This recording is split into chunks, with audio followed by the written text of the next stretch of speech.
ପିଲାମାନେ ଆମେ ପୂର୍ବ କ୍ଲାସରେ ସାମନ୍ତର କ୍ଷେତ୍ରର ବେସିକ୍ ଜାଣିଥିଲେ।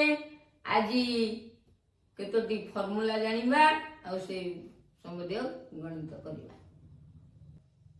ପିଲାମାନେ ଆଜି ସାମନ୍ତର କ୍ଷେତ୍ର ବିଷୟରେ ଗଣିତ କରିବା। ଭୂମି ଆଉ ଉଚ୍ଚତା ଦତ୍ତ ଥିଲେ କ୍ଷେତ୍ରଫଳ। ଫର୍ମୁଲା ହେଉଛି ଭୂମିର ଦୈର୍ଘ୍ୟ ଗୁଣନ ଉଚ୍ଚତା।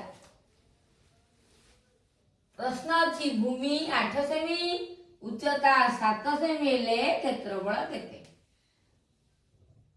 समुद्र क्षेत्रफल भूमिर दैर्घ्य गुणन उच्चता जानले ताले भूमि होची 8 सेमी और उच्चता हला 7 सेमी 8 7 56 वर्ग सेमी ताले समुद्र क्षेत्रफल 56 वर्ग सेमी। पिलाने क्वेश्चन नंबर 2 भूमिर दैर्घ्य 6 सेमी उच्चता 3 सेमी हेले समुद्र क्षेत्रफल निर्णय करिया।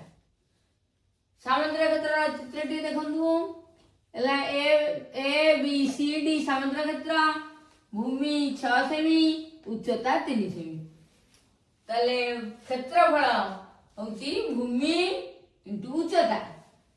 भूमिर दैर्घ्य 6 सेमी इंटू उच्चता 3 सेमी इज इक्वल टू 18 वर्ग सेमी ताले समुद्र क्षेत्रफल 18 वर्ग सेमी। पिलाने आज एतिकी कमेंट माध्यम जणाइले अन्य प्रश्न गुड़िक समाधान करिया।